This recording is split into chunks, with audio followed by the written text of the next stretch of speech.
నమస్కారం. హిందూ ధర్మచక్రం ఛానల్ కి స్వాగతం. నా పేరు శ్రీకాంత్ శర్మ.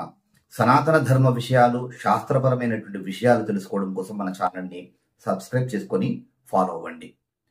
నిశ్చితార్థమును సశాస్త్రీయంగా, సాంప్రదాయబద్ధంగా ఏ విధంగా ఆచరించాలి, ఈ విషయాలన్నీ మనం ఇప్పుడు ఈ వీడియోలో తెలుసుకుందాం. నిశ్చితార్థం అంటే వివాహమును నిశ్చయం చేసుకునేటువంటి రోజు. ఈ కాలంలో దీనిని ఎంగేజ్మెంట్ అనేటువంటి పేరుతో వ్యవహరిస్తూ ఉన్నారు. సర్వసాధారణంగా ఎంగేజ్మెంట్ అనేటువంటి పదాన్ని ఉపయోగిస్తున్నారు, కానీ ఎవరు కూడా నిశ్చయతాంబూలములు అనేటువంటి పదాన్ని ఉపయోగించడమే లేదు. ఇది శోచనీయం. అయితే ఈ ఎంగేజ్మెంట్ అనేటువంటి ఈ వేడుకను కొన్ని ప్రాంతాల్లో పూలు పండ్లు అని కూడా పిలుస్తూ ఉంటారు. వాస్తవానికి ఇది వర నిశ్చయము, కన్యా నిశ్చయము అనేటువంటి పేరుతో వ్యవహరించాల్సినటువంటిది. దీనిని నిశ్చితార్థము అని అనాలి. ఈ నిశ్చితార్థ కార్యక్రమము సాధారణంగా వధువు ఇంట్లో జరిగేటువంటి వేడుక. ఇంట్లో చేయడానికి అవకాశం ఉంటే ఇంట్లోనే ఆచరించాలి. ఇంట్లో ఆచరించడానికి కుదరకపోతే కమ్యూనిటీ హాల్లో, ఫంక్షన్ హాల్లో ఆచరించవచ్చు. నేటి కాలంలో ఇప్పుడు ఈ ఫంక్షన్ హాల్లో చేయడమే సర్వసాధారణము అయిపోయింది.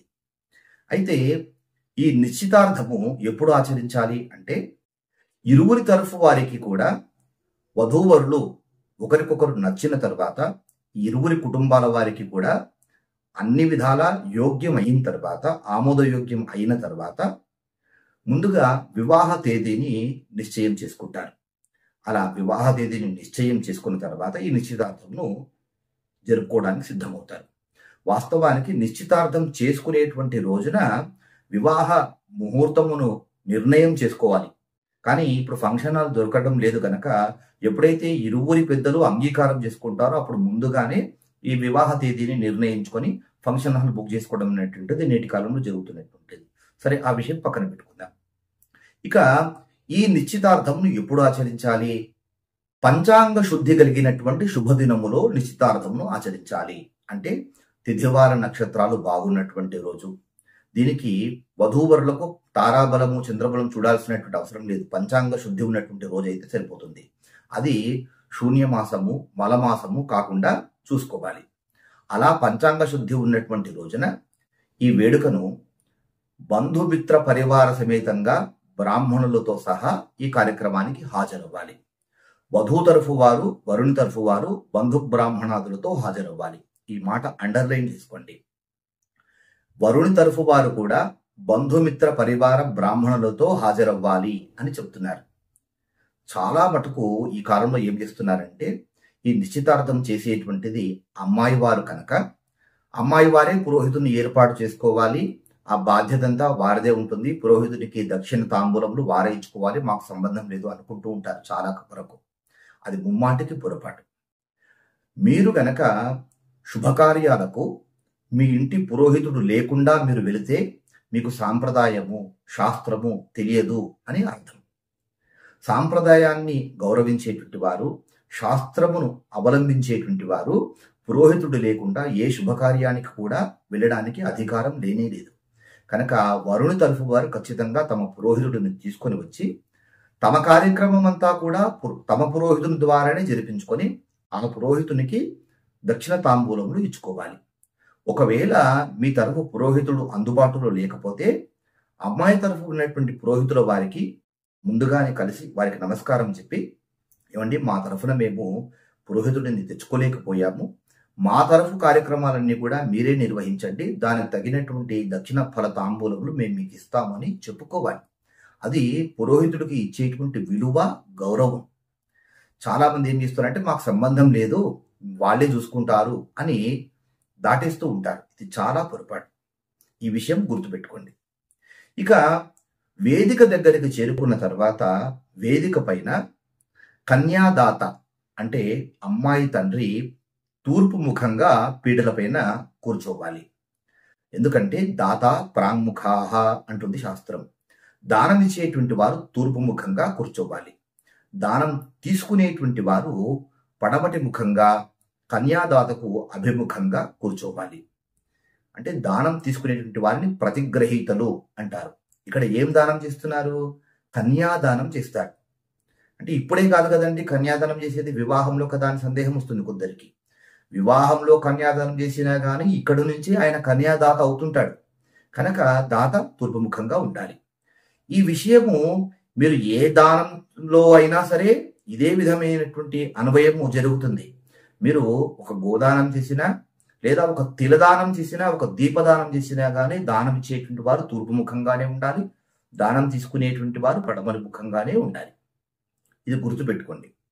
ఇలా సిద్ధమైన తర్వాత ముందుగా ఆచమన సంకల్పములను గణపతి పూజను ఆచరించుకోవాలి. కన్యాదాత పురోహితుడు కన్యాదాత చేత మమ పుత్రీం నిశ్చితార్థ సుముహూర్తం ఆచరిష్యే అని ఆయన చేత సంకల్పమును చేయించాలి. అలా సంకల్పం చేసుకున్న తర్వాత గణపతి పూజను చక్కగా ఆచరించాలి. గణపతి పూజ ముగించిన తర్వాత గౌరీ, లక్ష్మి, శచీదేవి పూజలను కన్యాదాతలు అయినటువంటి ఆ తల్లిదండ్రులు ఇరువురు కూడా ఆ అమ్మాయిని అంటే వధువును మధ్యలో కూర్చుండబెట్టుకొని ఆ అమ్మాయి చేత ఈ గౌరీ, లక్ష్మి, శచీదేవతల పూజలను ఆ అమ్మాయి చేత ఈ పురోహితుడు ఆచరింపజేయించాలి. ఇలా గణపతి పూజ, గౌరీ, శచి, లక్ష్మీదేవతల పూజలు ముగించిన తర్వాత అప్పుడు మంగళ ద్రవ్యములను అంటే ఒక పళ్ళెములో పసుపు, కుంకుమ, తాంబూలములు, తమలపాకులు, వక్కలు, ఖర్జూరాలు, పళ్ళు, మధుర పదార్థములు అంటే స్వీటు మొదలైనటువంటివి, ప్రాంతీయ ఆచారాన్ని అనుసరించి కొబ్బరి బోండాలు పెట్టుకోవడం కూడా కొన్ని చోట్ల అలవాట్లో ఉంటుంది. ఇవన్నీ కూడా ఒక పళ్ళెంలో సిద్ధం చేసుకోవాలి. ఇవన్నీ వరుని తరఫు వారు కూడా సిద్ధం చేసుకోవాలి. ఇలా మంగళ ద్రవ్యములతో కూడినటువంటి ఆ పళ్ళెమును సిద్ధం చేసుకొని కన్యాదాతలైనటువంటి వధువు తల్లిదండ్రులు ఇరువురు కూడా పళ్ళెం పట్టుకొని లేచి అబ్బాయి తల్లిదండ్రుల చేతిలో పెట్టి ఇప్పుడు కన్యాదాత పురోహితుడు ఈ శ్లోకము అమ్మాయి తండ్రి చేత చెప్పించాలి.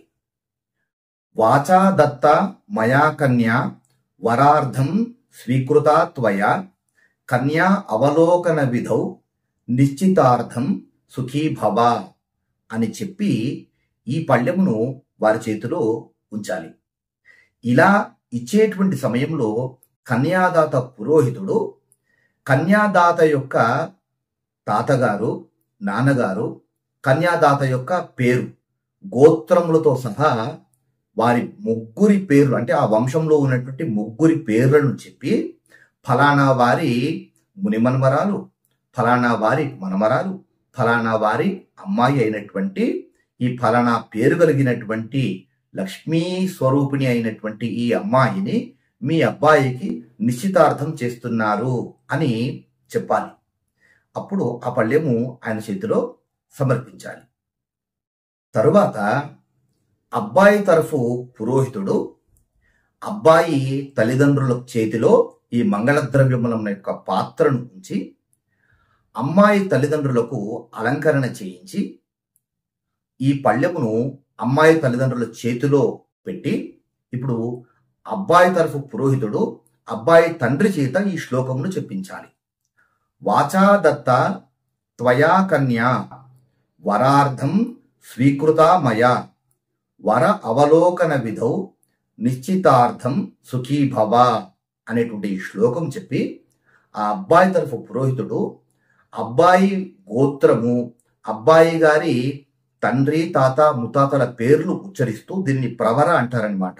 ఈ ప్రవర పెళ్లిలోనే చెప్పాలనేటువంటి నియమం లేదు, నిశ్చితార్థంలో కూడా చెప్పాలి. అమ్మాయి ప్రవర ముందుగా చెప్పి ఇప్పుడు అబ్బాయి తరఫు వారు అబ్బాయి ప్రవరను చెప్పుకుంటూ ఫలానా గోత్రంలో పుట్టినటువంటి వారు ఫలానా వారి మునిమనవడు, ఫలానా వారి మనవడు, ఫలానా వారి కుమారుడు, ఫలానా పేరు కలిగినటువంటి లక్ష్మీనారాయణ స్వరూపుడైనటువంటి ఈ అబ్బాయికి ఇదిగో ఈ అమ్మాయిని ఇచ్చి వివాహం చేయడానికి నిశ్చయము చేసినారు, ఇది నిశ్చితార్థము సుముహూర్తము అని అందరికీ వినబడేటట్టుగా గట్టిగా ఉచ్చరించాలి. తప్పులు లేకుండా, అక్షర దోషాలు లేకుండా స్పష్టంగా ఈ వాక్యములన్నీ కూడా చెప్పాలి. ఇది ఎవరు చెప్పాలి? అబ్బాయి తరఫు పురోహితుడు చెప్పాలి. ఎందుకంటే అబ్బాయి తరఫు పురోహితుడికే అబ్బాయి తరఫు వారి గోత్రనామాలు, వారి తాతగారి ముత్తాత గారి పేర్లు అన్నీ కూడా ఆయనకు తెలిసి ఉంటాయి కనుక అందుకే అబ్బాయి తరఫు పురోహితుడు వచ్చి ఉండాలి. ఇలా నిశ్చయ తాంబూలములు ఒకరికొకరు ఇచ్చుకున్న తరువాత ఒకరికి ఒకరు నోరు తీపి చేసుకోవడము, బుక్కా గులాలు కాస్త చిన్నగా చల్లుకోవడము, అత్తరు పన్నీరులు అలంకరించుకోవడము, మంగళ ద్రవ్యములను సమర్పించుకోవడము, వస్త్రములను ఆభరణములను సమర్పించుకోవడం అనేటువంటివి ఆచరించాలి.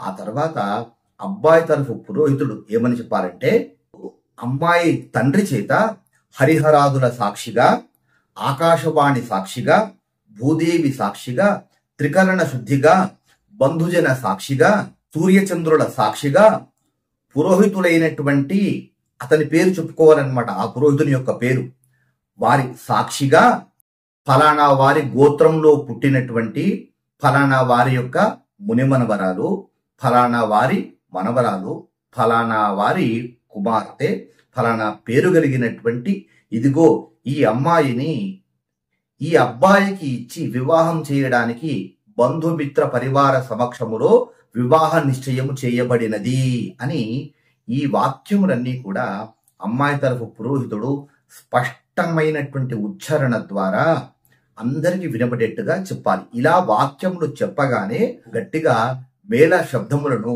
వాయించాలి.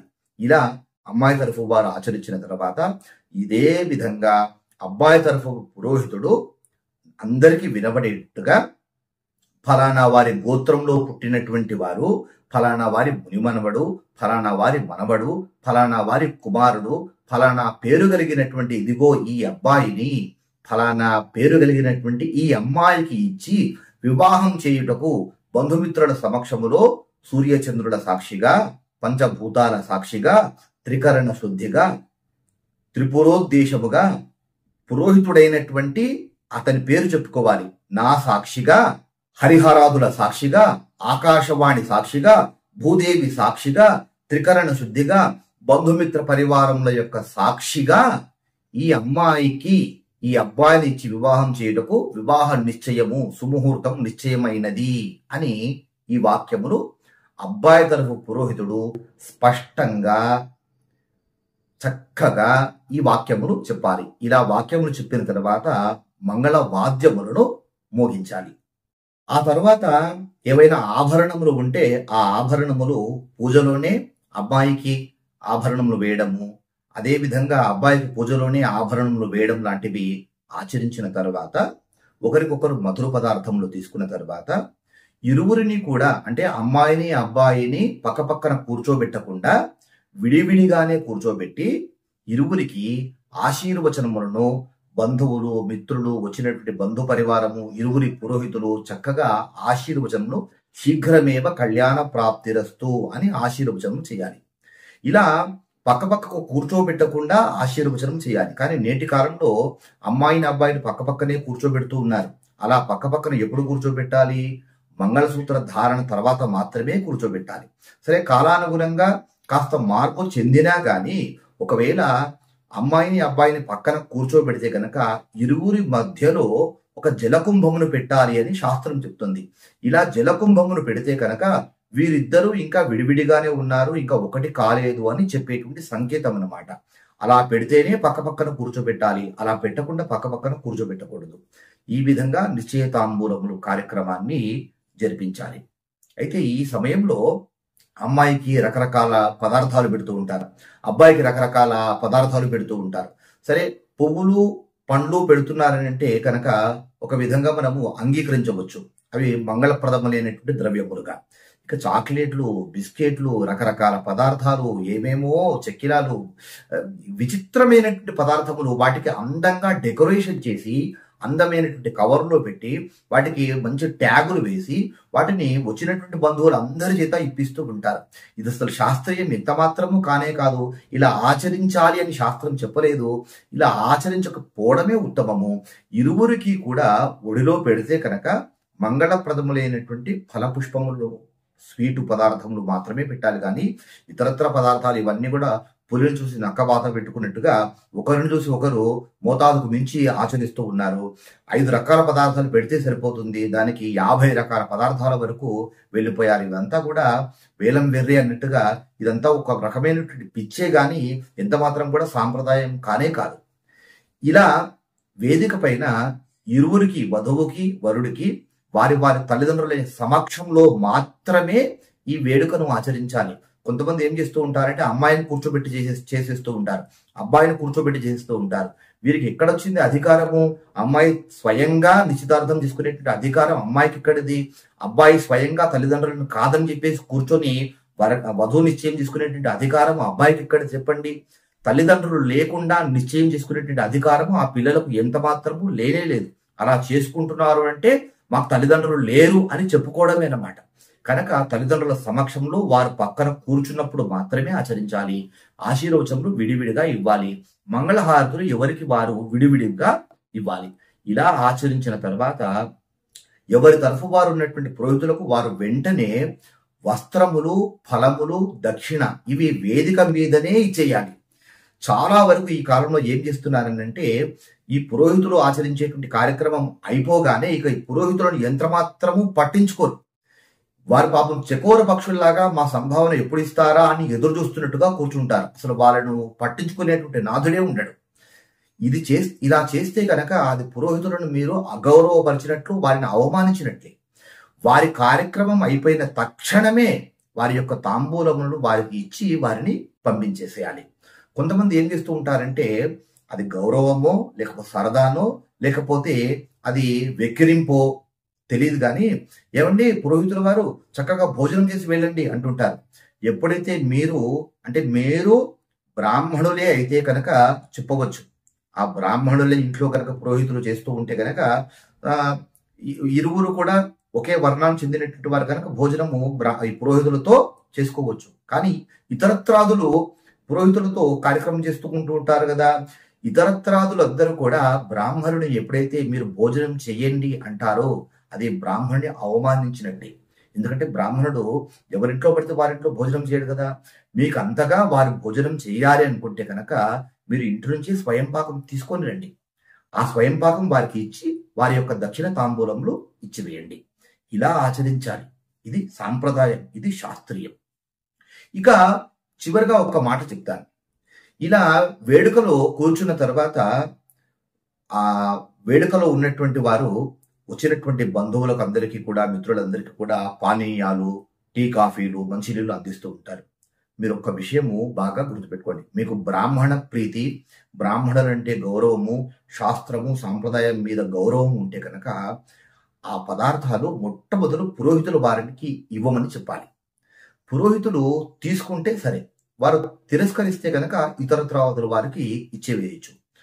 పురోహితులకు ఇవ్వకుండా మిగతా వారికి అందరికీ ఇచ్చేసి ఆ తర్వాత పురోహితుల వారిని ఏమండి కాస్త ఈ కూల్ డ్రింక్ తీసుకోండి, ఈ మజ్జిగ తాగండి అని వేరే వాళ్ళు తాగిన తర్వాత మీరు ఇస్తే అది ఉచ్చిష్టం అవుతుంది. అంటే ఎంగిలి లాంటిది అన్నమాట. అంటే ఎంగిలి పదార్థములు మీరు మీ పురోహితులకు ఇస్తున్నట్టు లెక్క. అది ఒక విధంగా పాపమే అవుతుంది. మీరు ఏమైనా పానీయములు లాంటివి వాళ్ళకి ఇవ్వాలి అనుకుంటే కనుక మొట్టమొదలు మీరు ఆ హాల్లో ఉన్నటువంటి వారికి, కన్యాదాతలకి, వంట వాళ్ళకి ముందుగా ఏమని చెప్పాలంటే ఏమంటే మొట్టమొదలు పురోహితులను అరుచుకోండి, పురోహితుల వారికి ఇచ్చిన తర్వాత మిగతా వారికి ఇవ్వండి అని చెప్పాలి. అది గౌరవం.